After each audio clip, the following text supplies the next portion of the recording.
Reality TV. You think you're not addicted? You bloody well are.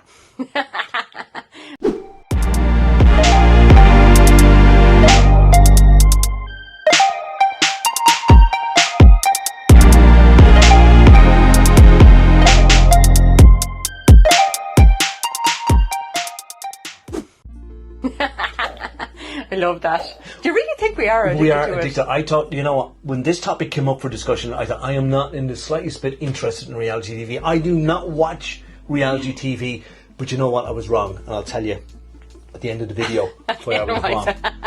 I love when Paul is wrong. It's my favourite thing in the whole world. I'm seldom wrong. So good. He's wrong a lot, actually. As a lady I know used to say to me, she said, I'm not always right, but I'm never wrong. But I'm never wrong. Yeah, I love that. By the way, we're Happy Headers. We used to be mind blown. We've changed our name, Happy Headers. Do you like it? Let us know in the comments down below. We in Ireland, if you're a header, it means you're a little bit off the wall. You're a little bit cray-cray. Crazy. Crazy in a funny kind of way, not in a kind of a sinister do harm to anybody. You're good crack. Yeah. And crack is fun, not the other kind of crack. Yeah, exactly. So, reality TV, to me, it would have been something that women watch. Okay. So you're thinking along the lines, like, I love reality TV, I love it, I have to say. And you said earlier in the podcast that we might be addicted to it, and I think in some ways that might be true, because it is quite it's addictive. Definitely it's true. It is not definitely true. You can't say it's definitely true. It is. I mean, if you ever found yourself on an evening, I know, like, you can pre-record stuff and you can watch back and stuff. You can, oh God, I don't know, I forgot to watch it. And then you think, I'm going to cancel everything else, I'm just going to watch it. You know? No, I never cancel everything else just to watch it. Yeah, so now. Right, reality TV, to me, it started, the first reality TV I would say that I was aware of was Big Brother. The original Big Brother on Channel 4 with Davina McCall. I could never get into that. Well, I thought it was a strange kind of hypothesis, kind of put a lot of people in this house and just sit there and you can watch them. It's a voyeuristic thing. It's weird. And Voyeurism, actually. It is voyeurism. But we're all guilty of voyeurism anyway. Yeah. We watch people. Like, even if you're sitting in a railway station, you're watching people. Yeah. You know, sitting in a shopping center, if you're sitting in your car waiting for somebody to come out of the shop, you're watching people. Yeah. And we always judge people. Whether we think we don't, we do. Yeah, so, definitely. To me, to put a load of people, I don't know, 6, 7, 8 people in a house and just gives them no script, nothing to work with, I can let you off and just see who lasts the longest. Oh my God. You who's the most popular at the end of it? Well, wasn't it a mental test as well? Because, like, the novelty of it, you kind of go to the script, but after a couple of days of hanging around with the same people, being confined in a space, will drive you balubas. Absolutely. I don't think I'd be able for that at all. I need to be out moving. Yeah. Definitely. Well, I suppose in Big Brother, they had a garden, and they did hens, the chickens, because I remember one of the contestants was afraid of hens. and they deliberately put hens in there to provoke. This is the producers. And I remember thinking, that's cruel. But do you know what? I was guilty of doing a similar thing myself years and years later. I worked for a particular radio station, and they were doing, it was like a Big Brother thing, to put a load of people in a shop window for a week. Oh my And the public going past could watch them. They had no privacy, no nothing. You know, even when they were asleep at night, people were steering. You know, there was drunks outside the window. It's like the Truman Show or something. But to pick the people who went in to the thing, I was one of the people who picked who went in. Really? And what I was looking for was people who had maybe had phobias or stuff going on. Like one of the contestants had a fear of spiders, so I made sure there was loads of spiders going to be in there. Oh my God. In a confined space, you could not get out. Oh, that's really unfair. Like, there were Irish spiders, they weren't like, you know, going to kill you, but they were big kind of things, and you wouldn't know where they were. Oh, Jesus. That's like exposure therapy, just the volume really turned up on that. Yeah. I don't think that's a good idea. But the thing is, it was done to provoke a reaction. Yeah. Because if people were just sitting in there for a week with nothing to provoke them. You want to bring out, you want to push them, you want them to get emotional, you want them to spark off each other. Yeah. So with Big Brother, I remember I sat down with my daughter in particular, who was into it at the time, and we kind of watched it. And then the internet was only relatively new for us as well. And I said, oh, look, we can watch them online when the show was over. And I kind of go, oh my God. They're just sitting there. Yeah. Talking to each other. Yeah. I couldn't be arsed. watching them. Yeah, I find that very boring. I have Yeah. to say, Big Brother, the likes of that. And then there was this other jungle thing that came out. Do you remember that? Oh yeah, I'm a Celebrity. I'm a Celebrity, get me out of here, yeah. Didn't much like that either, but then like people eating disgusting things, no thanks. Well, they're disgusting if it's not part of your culture to eat insects. Exactly, yeah, or maggots. Yeah. Yeah, no thanks. Yeah, puke. But would you do it to salvage your career, you see? Because these were people whose careers were probably on the way down. Yeah. And they needed to generate a little bit of publicity. Yeah, they had to do something Throw them drastic. in there. Yeah, and then I think, are people addicted to fame? Do you know? I mean, Oh, yeah. Jesus, like you definitely really would want to be addicted to fame to do, I'm essentially. Yeah, but if it's your whole life and part of your identity, then yes. Yeah. And if you need to do something. Like me. Just for the record, there's no way I'm ever eating a slug on this show. Never. If you'd like to see Siobhan eat a slug, It's never happening. text, comment below the video. No, I'm not. No, it's not. You should do it. You should do it for your channel. No, I will not do it for anything. Yuck. But when I was researching this, one of the things that I came across, I would have said Big Brother was the first. Candid Camera was originally. Oh my God, I used to love on that. radio. Yeah. I think it was in the I think it was in 1940s and 1960s. It was a thing on radio where they had people setting them up, and you just hear the audio, and then had this idea like, well, let's bring it to television, and that was like reality. That is classed as reality TV. Oh yeah, I love that. You're catching people out. You are catching it, you're setting Funny. them up. Yeah. But Mike Murphy started it in Ireland, didn't he? Mike Murphy, yeah, because I've yeah, seen a thing with recently, actually, a documentary And about it's still him funny, doing it. some of He the was people. going around with a camera pretending people had lost something and he found it, or yeah, or knocking on the door. This is kind Yeah. of like back in the day. after winning a prize. No, but I remember he knocked on the door of some lady in Mullingar it was, and he said, "I'm your nephew from Sligo. I'm after getting off the train. I was told." And she goes, are you Podging's young lad? And she didn't know him. And then she didn't kind of go. And she, do you know what you'll do now? You'll go up the street and you'll stay with your Aunt Lucy. And she was kind of passing them on to somebody else. Or another one they did was where they drove a car into Dermot Morgan drove a car into a service station, but that actually let it roll down a hill. It had no engine, and they asked the mechanic to kind of, "There's something wrong with this," and you open it, there's no engine. He said, "Well, I drove it there. You sure you drove it there?" I said, How "Yeah." could you do that? Maybe it's in the back. No, it's not. But anyway, Brilliant. then we got into the Osbournes. Yes. Do you remember that? I watched. That's Did you? what really got me started, I think, as well. Watching the Osbournes. I'm like obsessed with Sharon Osbourne. Were you? I was, yeah. I thought, oh my God, this I woman would is have incredible. thought Ozzy was the star. Yeah. Because he was really dysfunctional. Oh, Jesus, he was, wasn't he? Like, I mean, it was a peek into somebody's life, and they used to say the maddest things to each other, and the kids would be screaming at the top of their voices. And I think the thing that grasped me in the whole thing was the behaviour of the family. Yeah. It was like, Jesus, this is kind of what goes on behind people's closed doors, but certainly here in Ireland we don't talk about that. You never get into that. But then you had the Kardashians. Yeah, I loved them as well. I never watched them. Yeah. My Never. husband hates them. Right, I'm on the same page as them. Cannot stand it. You see, I had Yeah. this thing, like people who were famous just for being famous. Yeah. That they had no particular talent or skill. They were just famous for being famous. Paris Hilton was one of those. Paris Hilton did that so well. Yeah. But it is a skill.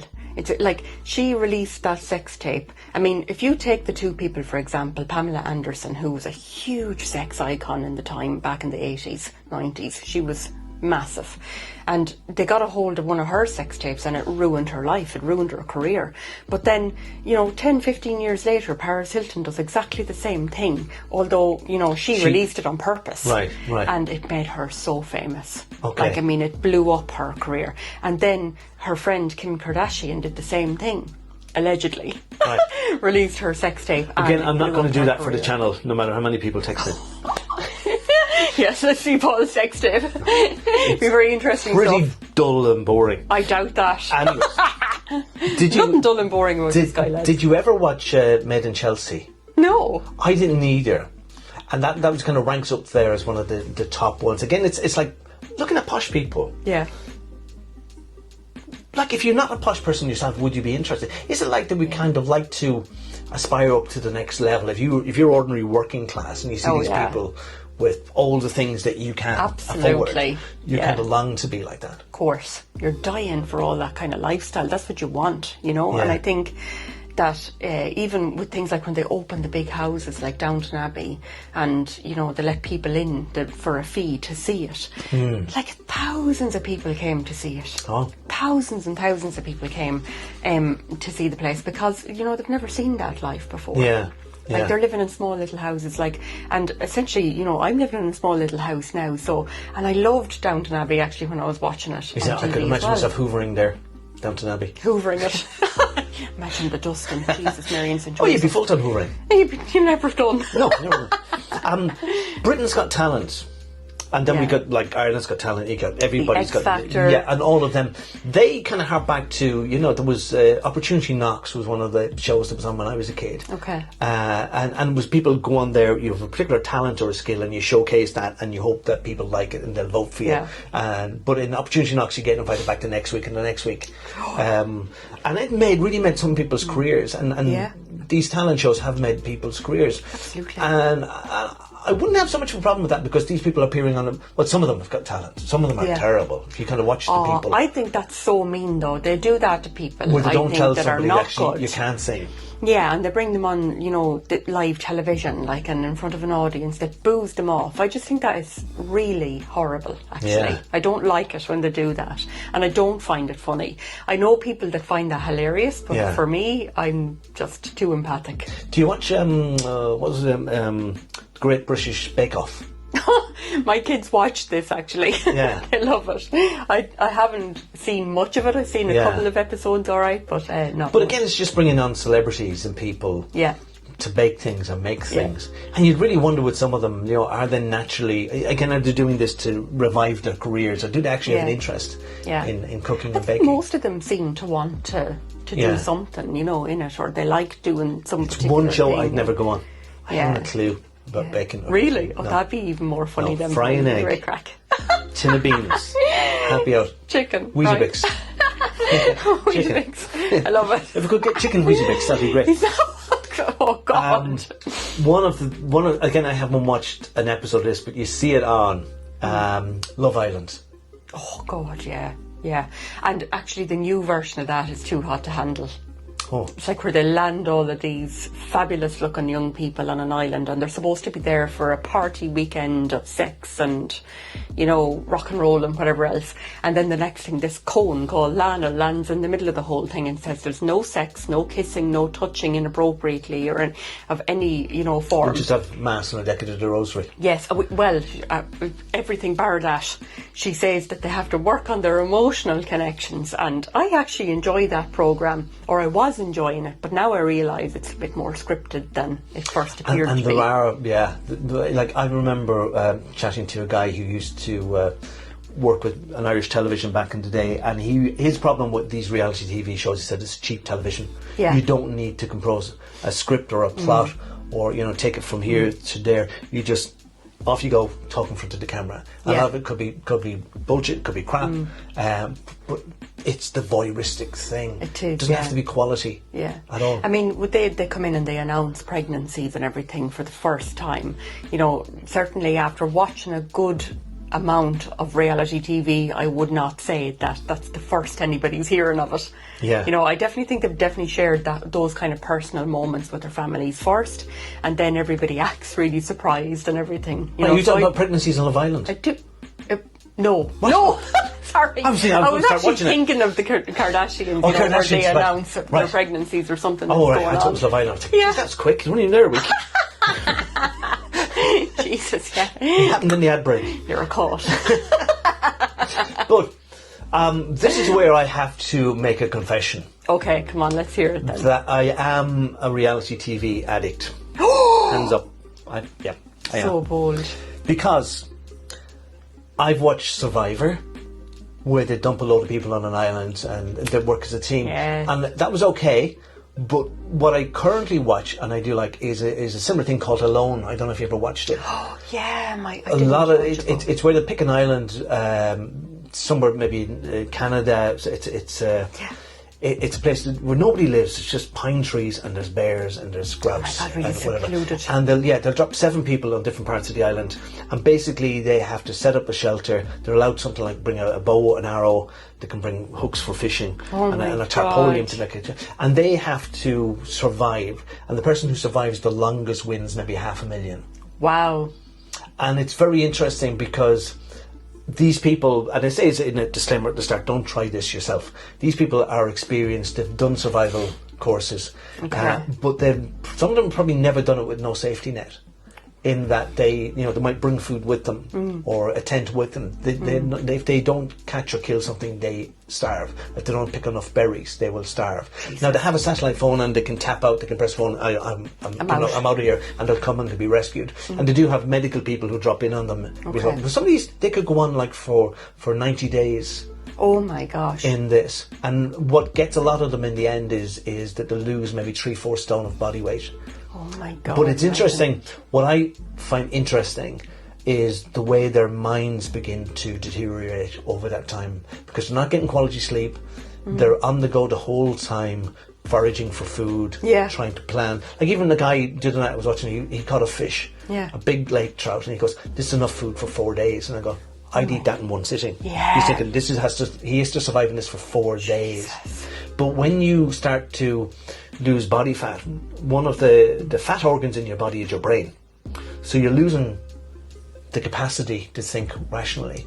And a lot of them start making irrational decisions, or their stuff comes up, their emotional stuff. Some of them have mental breakdowns on camera because they diary this, they have their own cameras and they diary this. So, hands up, I find that addictive. Brilliant. I'm addicted to reality TV. Class. But even, Sean, I was thinking then too, one of the other things, my little treat for myself is I like car restoration programs. Yeah. Somebody get an old vintage car and do it up authentically vintage, or they'll spruce it up and kind of make it modern or whatever. And again, that is reality TV. There's no script as such in that. They're doing that. And the people who are doing the jobs are just talking, conversing. They're not memorizing scripts. Yeah. It comes down to what you're interested in, and I think that there's something out there for everybody, like even somebody's going to be interested in our podcasts. This is reality, like. And these are Irish headers, therapists. Happy headers. And our podcasts aren't scripted. Some people have asked me, like, are you reading off an article? No, because I'm looking at the camera there, I'm looking at Siobhan. We've got ideas in our heads. It's kind of, we want to talk about this and this. And apart from that, the conversation just flows off our lips. Yeah. So if you like us... or love us, which would be better. Click the subscribe button. Watch this next video. It's either going to be here or be here. I don't know where. It'll be here somewhere. Wait for it to appear. Where we're going to be talking about sex. Yeah, that's the next one. All right. Thanks, guys. Bye-bye. Take care.